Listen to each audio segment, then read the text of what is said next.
Welcome back to SAC Season 9, Qualifier 1 for our round 2 of our group stage. Reef, we have some teams. We sure do. First off, we got Serenade, who I believe, I see some players on here. I recognize Nemesis, who's their player who have been around for quite a while. And they've also recently got Great White and SOS. So that's pretty cool. They're a new team, but they're making a name for themselves. And then we also have Krackoroka, who I didn't know that this team existed until a couple days ago, but now I adore them. I met Safi at Sunset Surge a couple of months ago for the first time, and they are just so positively wonderful.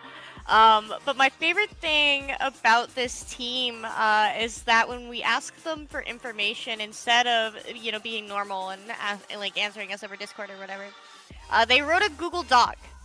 And in this doc, they attached pictures of their setups. I don't know why, but they chose to do this. And my favorite one is one of them playing during Ludi on top of a washing machine with their Switch painters taped to said washing machine in order to be at a viewable angle. And I gotta wonder what kind of setups this group is playing on today, because they've gotta be pretty wild. There was a time, so my girlfriend is a competitive player, and there was a time where she was over. Oh, never mind. This is a story for later, apparently, as we're going right on in.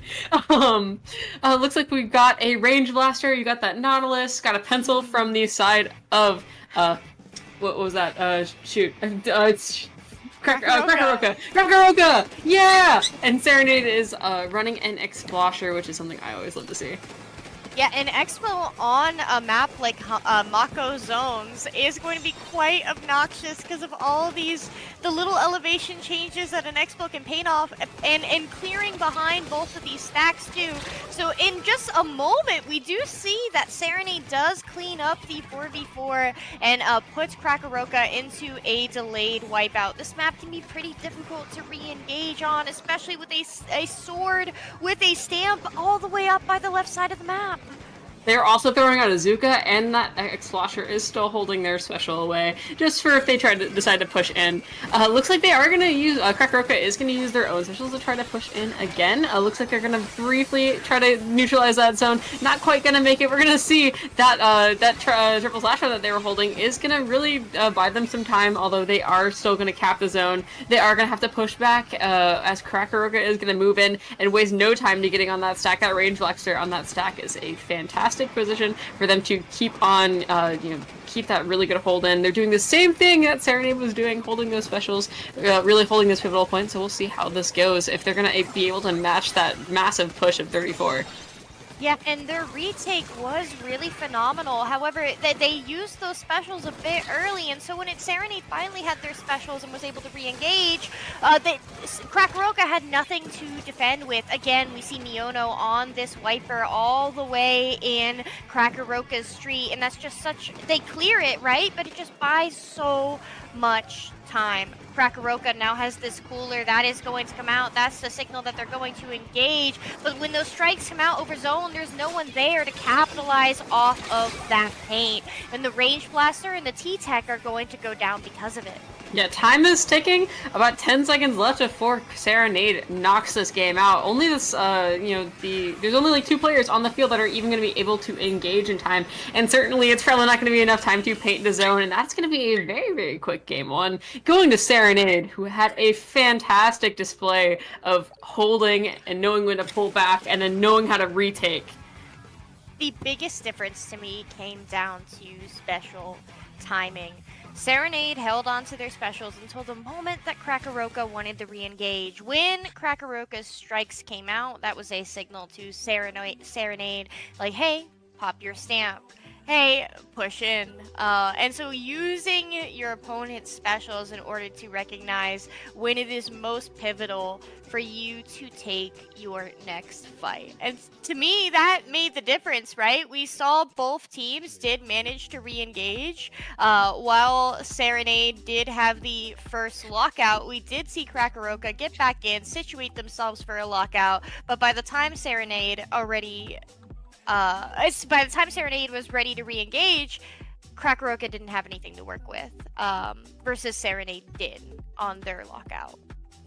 Yeah, special timing is still super important for this next map mode that we're going on to, Rainmaker on Humpback, but it is much more of a game of less about holding and more about pushing forward at the right moment. So we'll see if that changed, if the weapons that they're gonna bring out on this different stage as well really make a difference. But Serenade is coming out looking super strong so far. Right, but we did see on the side of Krackoroka that they do have that Nautilus, It's true. which is such a powerful midline in the street area where you want to be pushing the Rainmaker.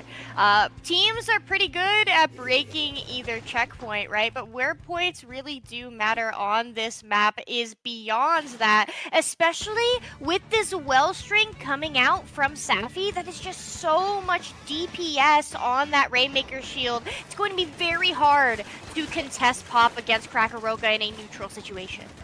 Yeah, for sure. I haven't played since it became really prevalent, but I've heard it is an absolute nightmare. And already we see Serenade going 2 down, which does mean Krackoroka is probably going to be in a pretty advantageous situation here at first. They are going to be holding just a little bit, biding their time until they get an opening to try to push in. But Serenade is really trapped in that street area.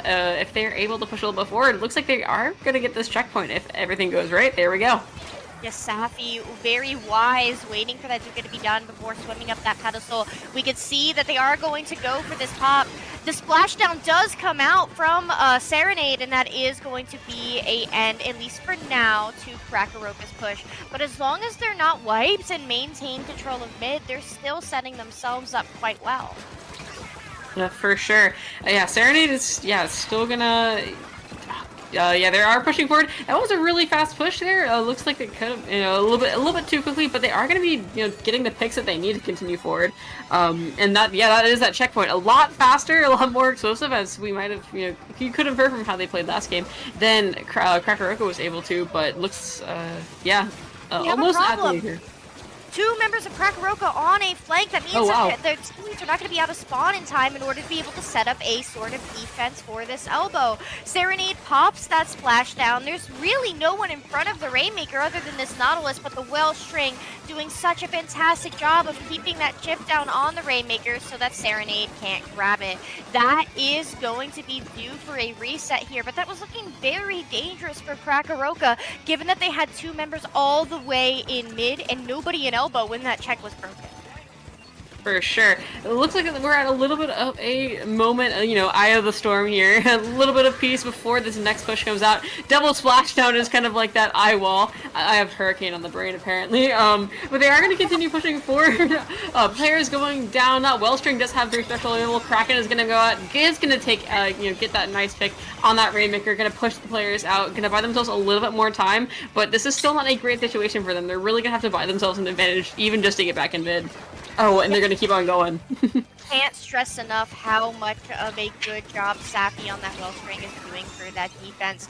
That top left area for Krackoroka is going to need to be cleared if Serenade wants to score any additional points. But regardless, Krackoroka on the back foot here. They're the ones that do need to be pushing in the near future. But that is so difficult when Serenade is just doing such a fantastic job of keeping all that paint down in mid. For sure. Especially, the specials are, man, I'm getting a little bit disoriented here. It's okay.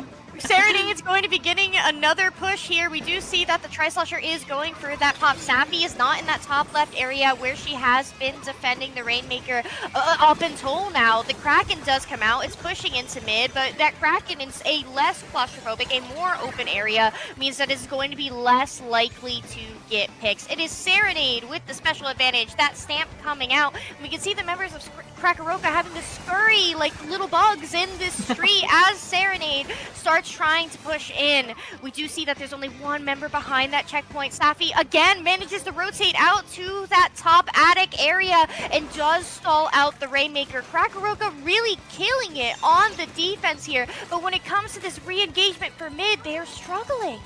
Yeah, it's just a big stalemate, you know, not even in mid, just a little past mid. They just haven't been able to break out of that certain situation, like they said.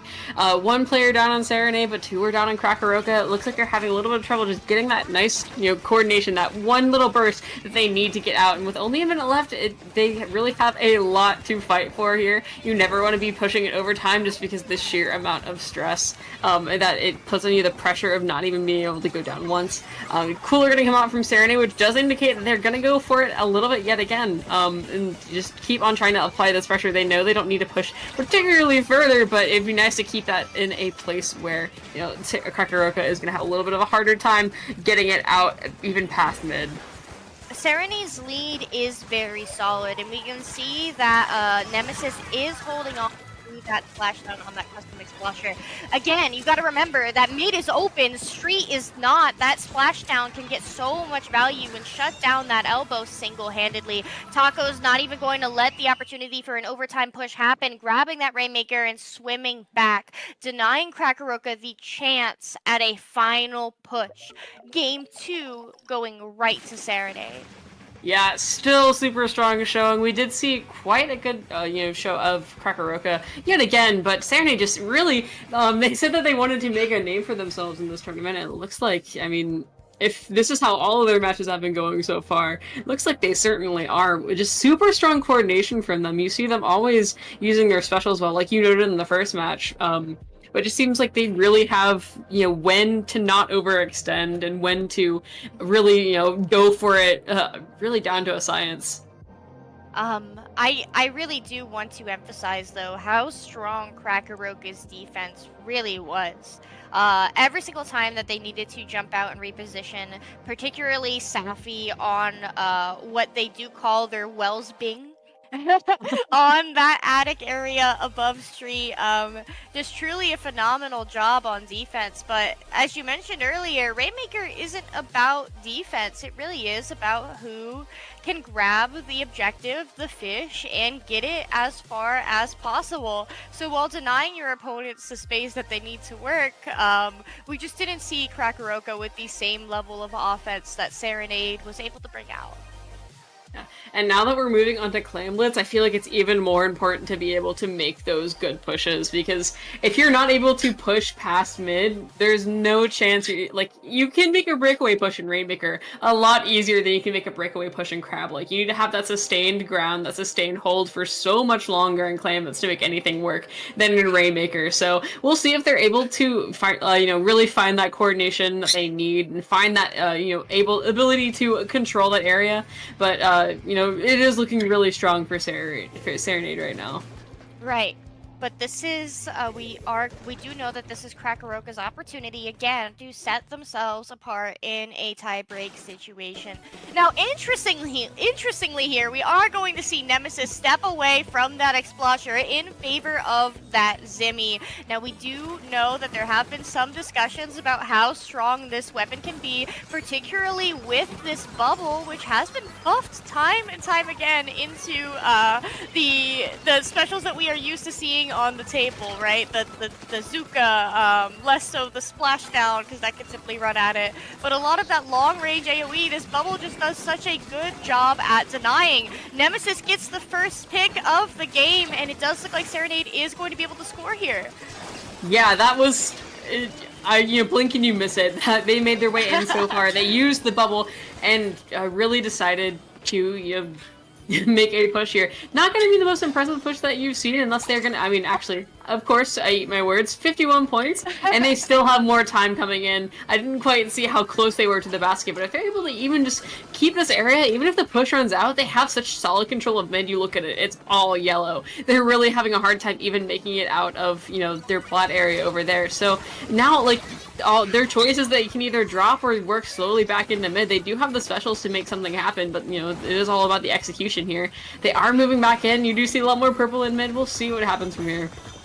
On a map mode where the name of the game is taking space as quickly as possible in that top left and top right area, the paint difference that Krackoroka is going to be able to provide is going to matter so much more. Gaylord does get the pick on Inkling. That's going to set Krackoroka again on their back foot. They are setting up for that defense, and they have this Zuka ready to go. The Zuka's pop. They can get the pick on the Zimmy. This is huge, but the bubble comes out just in time to deny that Zuka any value. The splashdown does come out as well. That's going to allow Mudkip to hold this elbow for a little bit longer. We know that Serenade wants to push in. They are taking aggressive angles, but the specials coming out from Krackoroka, again, able to defend so well.